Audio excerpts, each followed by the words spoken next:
خوش اومدی به تمرین مدیتیشن امروز. تمرین امروز تمرین کوتاه و مقدماتی مدیتیشن. اجازه بده تمرین مدیتیشنت ساده باشه. هیچ داستانی بهش اضافه نکن، نه سرزنش کن خودت رو و نه ارزیابی. این تمرین مدیتیشنه. گم شدن توی افکار و برگشتن به نفس، دوباره و دوباره.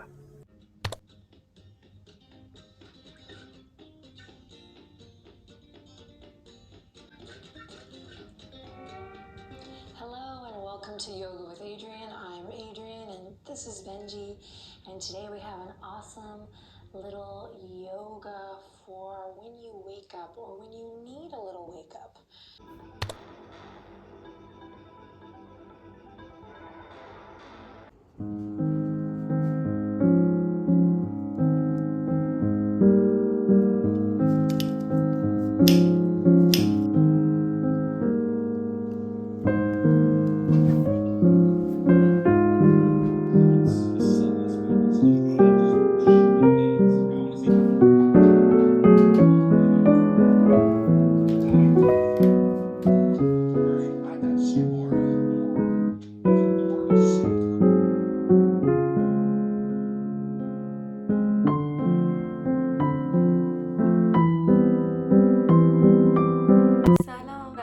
چالش خوش اومدید.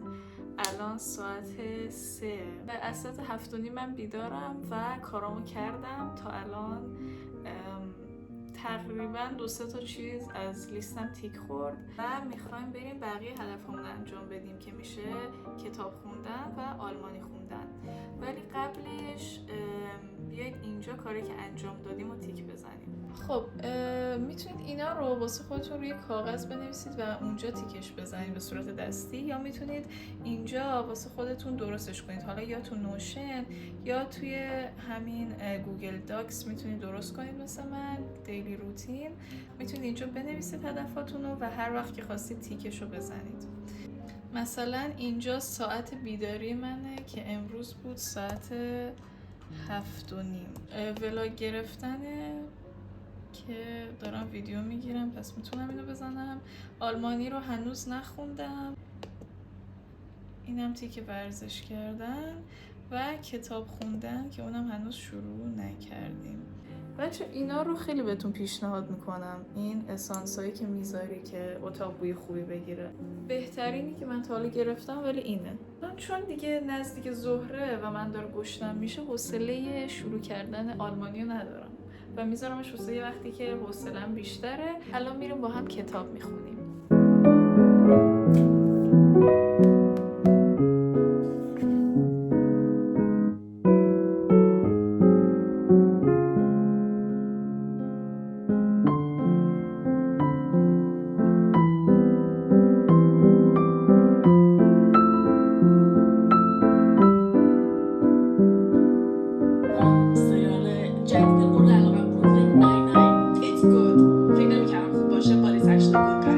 من چون بدنم خیلی عادت نداره به ورزش، بعد اینکه ورزش رو تموم کردم و کتابم خوندم و ناهار خوردم دیگه سنگین شدم، اومدم گفتم یه ذره من فقط چشام میبندم، اصلا نمیخوابم و 3 ساعت خوابیدم.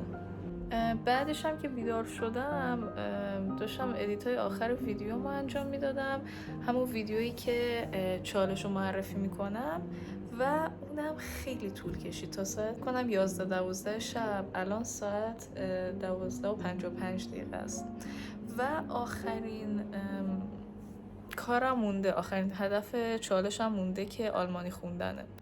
این نسخه PDF همین کتابه که توی تبلتم دارمش و چون قبلا کلاس میرفتم اینا رو اینطوری نوشتم.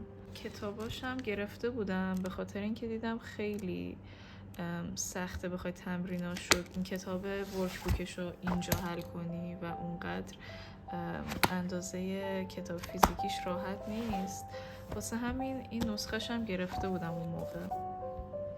اینم چنلی که ازش دارم اینو یاد میگیرم.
that's why behind us, taking slow steps towards the stars, on our own purpose, carry up. من امروز صبح ساعت 7 دوباره پا شدم، یکم مدیتیشن کردم و رفتم ورزش کردم، 1 ساعت ورزش کردم. الان میخوایم بقیه هدفامون رو انجام بدیم و تیکشون بزنیم. فقط 2 تا مونده، یکی آلمانی خوندنم، یکی هم کتاب خوندن که اون میذارم شب که خیلی انرژی نمیخواد، یه وقتی که خسته شدم بین آلمانی خوندن. من دیروز فقط یه دونه ویدیوی آلمانی نگاه کردم که اول این کتاب اشتارتنویر، اگه اشتباه تلفظ نکنم، رو یاد داده بود. مثلا الفبا رو گفته بود و مثلا 1-2 صفحه رو توضیح داده بود و یاد داده بود و خیلی نتونستم تایم طولانی و عمیق یا یاد بگیرم مطالعهش بکنم، به خاطر اینکه دیگه خیلی دیر بود. ولی امروز که زمان بیشتری دارم اصولی تر میخونم و خودم سعی میکنم شروع کنم مثلا درس 1 تا نصفش رو حداقل ببرم جلو و تمریناش هم بشنم حل کنم.